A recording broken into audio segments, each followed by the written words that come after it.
सरकार ने पैसे न्यूनतम बढ़ाई है, वैसे ही हमारी यूपी सरकार भी हमारी सैलरी बढ़ा दी जाए और इसके अलावा हमें कुछ नहीं चाहिए। नोएडा की सड़कों पर भड़की ये आग सिर्फ ट्रैफिक जाम या हिंसा की कहानी नहीं, बल्कि प्राइवेट कंपनियों में काम कर रहे कर्मचारियों के बढ़ते असंतोष की एक बड़ी तस्वीर पेश करती है।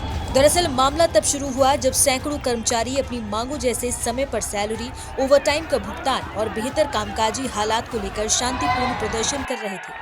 मजदूरों का दावा है कि वो सुबह से बिना किसी हिंसा के अपनी बात रख रहे थे, लेकिन हालात तब बिगड़ गए जब पुलिस ने कथित तौर पर लाठीचार्ज कर दिया, जिसमें महिला मजदूर भी निशाना बनी। इसके बाद माहौल अचानक तनावपूर्ण हो गया और गुस्साए कर्मचारियों ने सड़कों पर उतरकर आगजनी और तोड़फोड़ शुरू कर दी। यहाँ तक कि पुलिस की गाड़ियों को भी निशाना बनाया गया। प्रदर्शनकारियों का कहना है कि उन्हें दिहाड़ी मजदूरों से भी कम मजदूरी मिलती है और कई बार अपमानजनक व्यवहार का सामना भी करना पड़ता है। महिलाओं के लिए तो बुनियादी सुविधाएं तक मुश्किल है।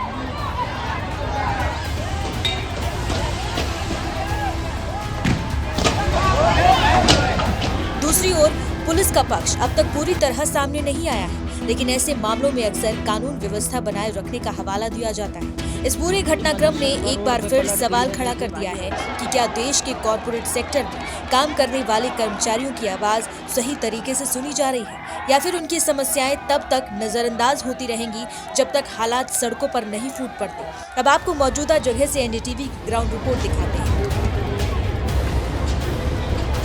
जिस तरीके से इस वक्त हालात देखने को मिल रहे हैं, लगातार ये कहा जा सकता है कि पुलिस की तरफ से पूरी तरीके से यहाँ पर व्यवस्था जो है वो पूरी की गई है। हालात इस वक्त सामान्य देखने को मिल रहे हैं। पुलिस ने पूरी तरीके से जो सिचुएशन यहाँ पर पैदा हुई थी, जिस तरीके से दंगे भड़कने का जो स्थिति पैदा हुई थी, उसके ऊपर काबू पा लिया है। फिलहाल आपको ग्राउंड से कुछ तस्वीरें दिखाएंगे। इस वक्त हमारी मौजूदगी फेज 2 के पास है, जहाँ पर आप देख सकते हैं लगातार किस तरीके से पुलिस का पहरा देखने को मिल रहा है। हर थोड़ी देर पर यहाँ पर गाड़ियाँ जो हैं वो एक तरीके से फ्लैग मार्च निकालती हुई नजर आ रही हैं। कई सारे ऐसे पुलिस अधिकारी हैं जो इस पूरे दंगे में चोटिल हो गए थे, उनको भी फर्स्ट एड जो है वो मुहैया कराई गई है। लेकिन आपको फिर से दिखा दें, सुबह जिस तरीके से यहाँ पर जो आगजनी हुई थी, जो गाड़ियों को आग के हवाले कर दिया गया था, उसकी कुछ तस्वीरें इस वक्त आपको यहाँ पर देखने को मिल सकती है। जैसे कि लगातार हम देख रहे हैं, उत्तर प्रदेश के मुख्यमंत्री योगी आदित्यनाथ ने लगातार कहा है कि जो स्थिति है उसके ऊपर उन लोगों ने नजर बनाए रखा है और साथ ही साथ जो श्रम मंत्री हैं उनको यहाँ पर भेजा है ताकि जो कर्मचारी हैं उनसे बातचीत की जाए। लगातार कर्मचारियों की ये मांग रही है कि जो उनका मासिक वेतन है वो 20,000 के आसपास जो है वो दिया जाए। जैसा कि हमने देखा था, केंद्र सरकार ने नीति निकाली थी, उसके हिसाब से कई सारे ऐसे कंपनीज है गुरुग्राम की जिन्होंने 20,000 की जो सैलरी है उसको मैंडेट कर दिया था। लेकिन नोएडा में अभी भी ऐसी बहुत सारी कंपनीज हैं जो कि इस तय वेतन के हिसाब से लोगों को मासिक भत्ता नहीं दे रही थी, जिसके बाद से मजदूरों ने प्रदर्शन करना शुरू किया।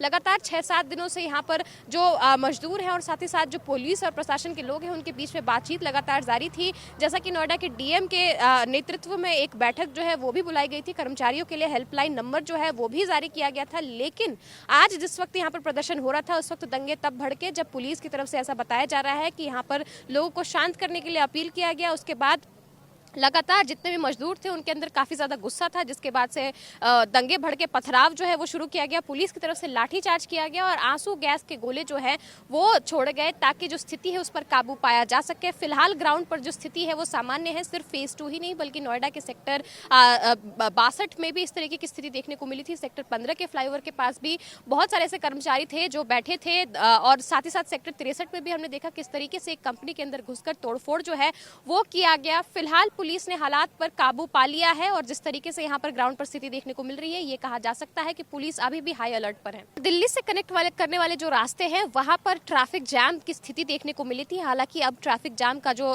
देखने को मिला था, जिस तरीके के जो हालात देखने को मिले थे, उस पर भी कहीं ना कहीं काबू जो है वो पाया जा रहा है। चिल्ला बॉर्डर के आसपास लोगों को ट्रैफिक जाम का सामना करना पड़ सकता है।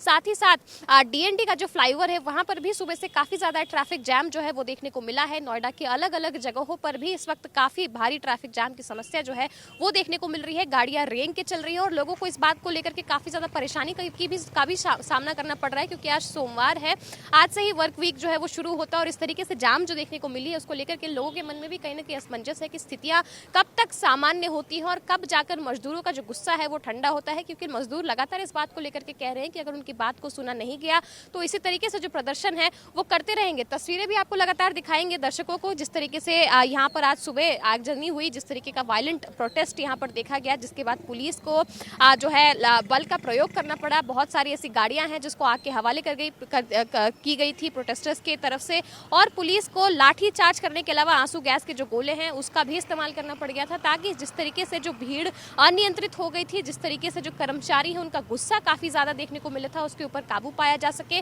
फिलहाल जितने भी जगहों पर प्रोटेस्टर्स की प्रोटेस्ट जो है वो देखने को मिले थे उसके काबू कर लिया गया है, लेकिन जाम की जो स्थिति है वो भी थोड़ी बहुत अभी देखने को मिल रही है। यहाँ की सर प्रोटेक्शन कुछ भी नहीं मुझे समझ में आ रही है, क्योंकि मैंने आंखों से देखा हुआ है कि पुलिस जो है खड़ी है और पब्लिक को धमका रही है। वो मेरे सामने अभी 15 मिनट पहले एक ठीक लड़के को घसीटते हुए मदरसन के अंदर कर दिया, उसको मारते हुए बुरी तरह से मारा और अंदर ले गया। अब उसका क्या होगा मेरी समझ में नहीं आ रहा है कि पुलिस प्रशासन क्या कर रही है।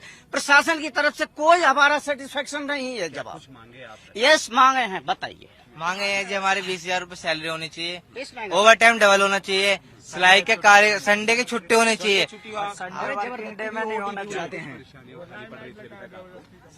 सिलेंडर महंगाई बढ़ रही, सिलेंडर की महंगी हो गई है। उसके बाद हमारे पास रूम किराया महंगा हो रहा है। और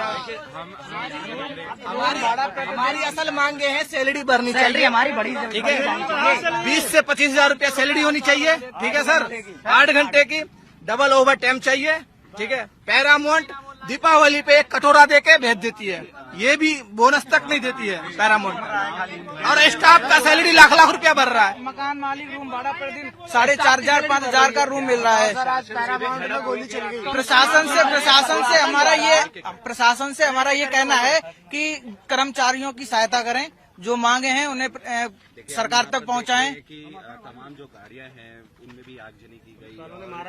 आगजनी जब प्रशासन ने ये डंडा जो लाठी चार्ज की है प्रशासन ने, उसके बाद कर्मचारियों की मजबूरी है उन्हें पथराव करना। जब लाठी चार्ज होगा तो पथराव करना जरूरी हो गया। जनता क्या करेगी। स्थिति बनी है क्या?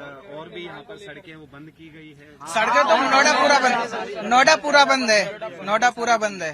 तो ये क्या कुछ आगे की रणनीति रहने वाली है? हमारी जो भी मांगे हैं वो हमारी पूरी कर दी जाए, बस कोई दिक्कत नहीं है। जो जैसे दिल्ली सरकार और हरियाणा सरकार ने पैसे न्यूनतम बढ़ाई है, वैसे ही हमारी यूपी सरकार भी हमारी सैलरी बढ़ा दी जाए, और इसके अलावा हमें कुछ नहीं चाहिए। जैसे उनकी वहाँ की सैलरी है वर्करों की, हेल्पर की। कंपनी से हमने बात की थी, कंपनी वालों ने बोला जो सरकार का ग्रेड है वही आपको मिलेगा, इससे ज्यादा आपको मिलेगा नहीं। सरकार का 22,000 रूपये है, यहाँ तो 11,000। शुक्रवार से हम शुक्र बृहस्पतिवार से कर रहे हैं, आज 4-5 दिन हो गए। 5वां दिन है। 5 दिन हो गए। और जब कंपनी से हमने बोला है तो बोल रहे हैं कि जितना सरकार बढ़ाएगी उतना बढ़ाएंगे। उसके बाद और ओवर टाइम की बोले, प्रोडक्शन बराबर ले रहे हैं, फैली की कोई वो ना है। और ज्यादा कुछ बोल रहे हैं तो कहीं बोल रहे गेट पास ले लो, रिजाइन दे दो, चले जाओ। ये कोई मतलब है? फालों पे काम कर रहे हैं, ये कोई मतलब तो निकल ना रहा है। जैसे मेरी बात सुनिए, जैसे सुप्रीम कोर्ट आदेश दे दिया गया कि हर एक एम्प्लॉय का, जितने भी वर्कर हैं, जितने भी मजदूर हैं, उनका 783 रूपये एक दिन का दिहाड़ी होनी चाहिए। हमारे 3 राज्यों में सैलरी बढ़ चुकी है, हरियाणा, गुड़गांव में और कौन सा मानेसर में, हर जगह सैलरी बढ़ चुकी है। यहाँ पे धरना प्रदर्शन सिर्फ सैलरी के लिए हो रहा है, न ताकि किसी चीज के लिए। यहाँ पे जितने भी वर्कर हैं, जितने भी मजदूर हैं, शांतिपूर्वक से ये लोग अपना धरना प्रदर्शन कर रहे थे। यहाँ पे जब किसी के ऊपर कोई प्रभाव, जैसे मान लीजिए लाठी चार्ज यहाँ पे हुआ, तब ये लोग अपना एक्शन उठाए। जैसी बात है, आपके ऊपर कुछ होगा तो आप लोग क्या करेंगे? अपने बचाव के लिए कुछ करोगे कि नहीं करोगे? और ज्यादा पहली बात ये, 4 दिन से यहाँ से भूखे प्यासे सब लोग सुबह से आ रहे हैं, धरना प्रदर्शन कर रहे हैं, ठीक है। इनके ऊपर कुछ नहीं हुआ। 4 दिन से ये लोग खाली कर रहे हैं कि हमें मीडिया से बात करनी है, न कि हमें कुछ करनी है, हमें मीडिया से बात करनी है। और ये जब कोई मान लीजिए सैलरी बढ़ाने के लिए बोल रहे हैं कि नहीं, नोटिस तो जारी करनी चाहिए, नहीं बोल रहे हैं कि हाँ सैलरी बढ़ गई है। कोई नोटिस जारी, कोई इन्फॉर्मेशन हम लोगों को मिलेगा, तब हम लोगों को मालूम होगा ना सैलरी बढ़ी है कि नहीं बढ़ी है। इनके ऊपर लाठीचार्ज हुए, काफी लोग घायल, एक लोग नहीं, काफी लोग घायल हैं, काफी लोग। अब यहाँ पे फायर और विकेट हो रहे थे, काफी लोग आगे के राजनीतिक हमारी कुछ नहीं है। जैसी बात है, हमारी सैलरी जो मांगे हैं, जो सुप्रीम कोर्ट दिया है, देखो अपने देश में एक ही सुप्रीम कोर्ट होता है और एक हाई कोर्ट होता है। सुप्रीम कोर्ट से बड़ा कोई नहीं होता है, कोई होता है सुप्रीम कोर्ट से बड़ा कोई नहीं होता है। ये लोग घर से नहीं, यहाँ पे सरकार जब लागू कर दिया है तो कंपनी के जितने HR, जितने सीनियर एम्प्लॉई हैं, उनको सोचना चाहिए भाई, जब सुप्रीम कोर्ट आदेश दिया है इनकी सैलरी बढ़ानी चाहिए।